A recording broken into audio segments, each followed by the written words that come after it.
ખેડામાં વાત્રક નદીમાં આવેલા પૂરે ફરી વિનાશ વેર્યો છે। ખેડા જિલ્લાના છેવાડાના ગામો રઢુ અને વારસંગ ગામની સીમમાં વાત્રક નદીના પાણી ફરી વળતા ખેડૂતોએ ફરી રોવાનો વારો આવ્યો છે। વાત્રકના પૂરને કારણે ખેતરોમાં રહેલો કેળાનો ઊભો પાક નષ્ટ થઈ ગયો છે। તૈયાર થયેલો કેળાનો પાક બરબાદ થઈ જતા ખેડૂતોની મહેનત તો માથે પડી જ છે, ઉપરાંત તેમને મોટું આર્થિક નુકસાન પણ થયું છે। ત્યારે સરકાર જલ્દી સર્વે કરી સહાય ચૂકવે તેવી ખેડૂતોની માંગ છે।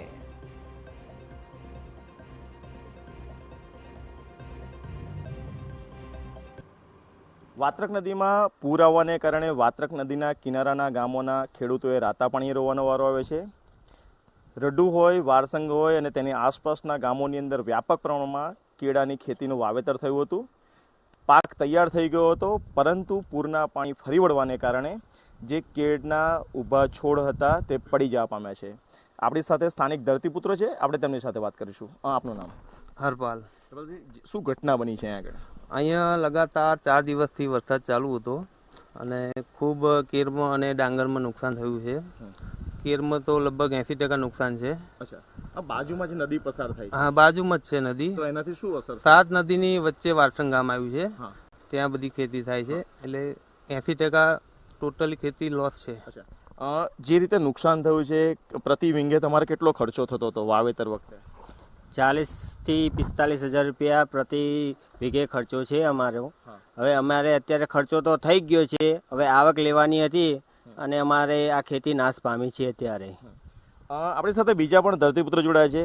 સાહેબ, ઘણી વખત આ પ્રકારની ઘટનાઓ બને છે, હવે તંત્ર અહીંયા મુલાકાત લીધી ખરી કે કૃષિ વિભાગના કોઈ અધિકારીઓ કે? કોઈ આવ્યું નથી, બસ સ્થાનિક તલાટી 2 દિવસ 3 દિવસથી અહીં હાજર હતા। અચ્છા, હવે જ્યારે આટલું વ્યાપક નુકસાન થયું છે તો સરકાર પાસે અને તંત્ર પાસે શું અપેક્ષા? સરકાર પાસે તો શું, અમારે આમાં ઘણો બધો ખર્ચ કર્યો છે અને તૈયાર થયા પછી નુકસાન થયું છે, તો યોગ્ય વળતર મળે તો સારું રહે। અચ્છા, સર્વેની કોઈ કામગીરી થાય છે ખરી અહીંયા આગળ? પહેલાં ઘણી વાર થઈ ગઈ છે, કોઈક વાર નુકસાન પેટે થોડું ઘણું મળ્યું છે અને ઘણી વાર નથી પણ મળ્યું। અચ્છા, જે રીતે વારસંગ ગામ અને તેની આસપાસના ગામોમાં કેળાના પાકને વ્યાપક પ્રમાણમાં નુકસાન થયું છે, ત્યારે સ્થાનિક ધરતીપુત્રો હવે સરકાર પાસે અપેક્ષા રાખી રહ્યા છે કે સર્વેની કામગીરી કરવામાં આવે અને સર્વેની કામગીરી પૂર્ણ થાય પછી યોગ્ય વળતર આપવામાં આવે। કેમેરા પર્સન મનીષ ત્રિવેદી સાથે ધર્મેન્દ્ર કપાસી, TV9 વારસંગ ગામ। તો વાત્રકના પૂરે વિનાશ વેર્યો છે અને તેના કારણે આસપાસના જે ધરતીપુત્રો છે તેને ભારે નુકસાની છે। ખેડૂતો કહી રહ્યા છે કે ખર્ચ તો થઈ ગયો, પરંતુ જ્યારે આવક મેળવવાનો સમય આવ્યો ત્યારે આ મુસીબત આવી પડી। ખેડા જિલ્લાના વાત્રક નદીમાં 2 દિવસ પહેલા જે પૂર આવ્યું તેના કારણે ઊભા પાકને વ્યાપક નુકસાન થયું। અત્યારે હું ઊભો છું વારસંગ ગામની સીમમાં। નદીના જે રીતે પાણી ખેતરોમાં ફરી વળ્યા તેના કારણે જે કેળનો ઊભો પાક હતો તે આ રીતે હવે પડી જવા પામ્યો છે।